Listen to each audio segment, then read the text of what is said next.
Keith from BUCKCHERRY. How are you? What's happening? How are you? It's Aftershock. It's crazy. You know, it's real good to see you. Growing up, you know, being a fan of music, who are your heroes? Who made you want to do this for yourself? Wow. Well, Josh Todd has always been a big hero of mine. Man, growing up, it was Aerosmith, AC/DC, Led Zeppelin, Yeah. 3, Bad Company. Yeah. Classic rock radio, Freeform. I mean, I can go on. ZZ Top. You stop me when it's time. Back in the days, they went deep into the album cuts. They played whatever the fuck they wanted. You know? Sex Pistols, Metallica, they were all in there. Went on forever. I mean, Yes. So you came out of that. I know you've been through the mill with the DreamWorks and Universal, Central Media. F-Bomb Records. F-Bomb Records. About the advantage of being independent and doing this yourself. Well, F-Bomb Records is the brainchild of my co-conspirator Josh Todd and myself, and you know, it just seemed like the right thing to do at this juncture in our career. We really have always fought desperately for freedom to do whatever we wanted at any given moment, and part of that fight was getting our own recording studio where we didn't have to worry about getting someone's okay to record music. And this is just the next logical step, you know, having our own record label, assuming all the responsibility. You know, when you're a band and you're signed to a major label, if you succeed, it's the label's, the label gets the reward. And if you fail, it's your fault as an artist. And we just decided we're going to remove all of that dynamic from it and take it over ourselves. We'll see how we do. Take the risk and the reward. That's right. Beautiful. I'm not saying we know what we're doing, but we're going to give it a shot. Well, I mean, the bottom line is the music's in your heart. So you make the music, then you figure the rest out. You know, who to put it through and all that. Now, when you prepare for a festival like this, is it different than a club show? What's the deal? Well, I mean, we've been through our touring schedule. Does everything from, you know, clubs to theaters to arenas to festivals. So we're kind of used to whatever environment that we're thrown into. So there's no really special preparation for it. We just kind of do our thing. Yeah, you just have a little extras around it. Yeah. Dealing with that. We know we're going to have about 30, 40 minutes to get our point across. So we just focus on that. That's beautiful. Now, when you travel outside the U.S., what's the biggest difference with the audiences? Well, American audiences usually are familiar with songs that are on the radio, things that are considered singles. Outside the U.S., they're much more familiar with deeper cuts from your catalog. So we change our set list every night, and we play songs that we really enjoy, which may or may not have been on the radio, and people connect with all of the songs. Keeps it fresh, kind of dialing in what you feel that day? Yeah, exactly. We'll make the set list a couple hours before the show. That's great. Well, tell us about the latest record, you know. It's no Theory of a Dead Man, I'll tell you that. Sure not. I don't know what to do with my hands. I mean, you got F-Bomb, you got F, it's just a full fuck fest. I mean, you can... It is. And these days, you don't need to necessarily worry about so much radio. It's mostly online radio and all that, so tell us about the freedom there. The freedom is... this is Josh behind me. Well, the freedom has been great, you know. We are certainly willing to swat flies off of ourselves and make our songs available to radio, but ultimately we want to just make records that please us and that we get off on.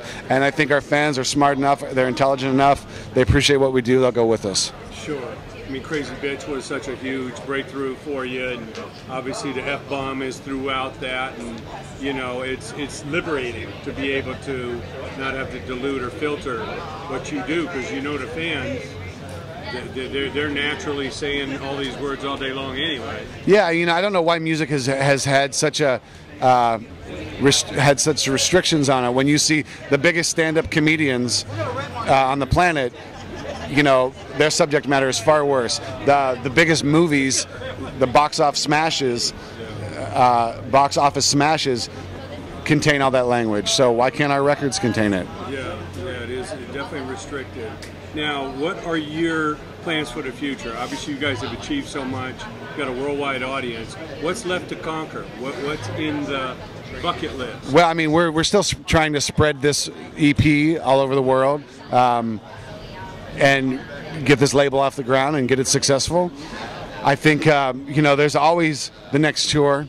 There's always the territories we haven't been to in the world. But our fan base is growing, and the number of continents we've been to the number keeps going up. So it's really just about staying in the game and making records that people want to hear.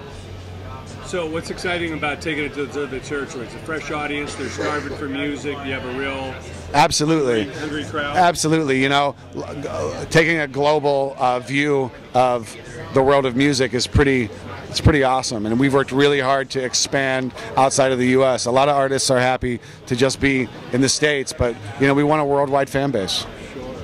You're able to go to a territory. They're starving for it. They're excited, as opposed to a lot of these U.S. markets that have shows like this every other week. I mean, the American audience is very, very fortunate that they get all the bands. Every band wants to come to America, but when you get outside of the beaten path, you get off the beaten path, you go to South America. And you see how the fans react to music there. You get into parts of Europe where they don't get a lot of rock and roll or rock or whatever you want to call it, and they really, really have an appreciation for it. It's really rewarding. Sure. For those young bands that are sitting there hoping for a quote record deal, educate them a little bit. You guys saw that, being on the inside of DreamWorks and all that the demise of the artist development staffs and just those companies aren't what they used to be.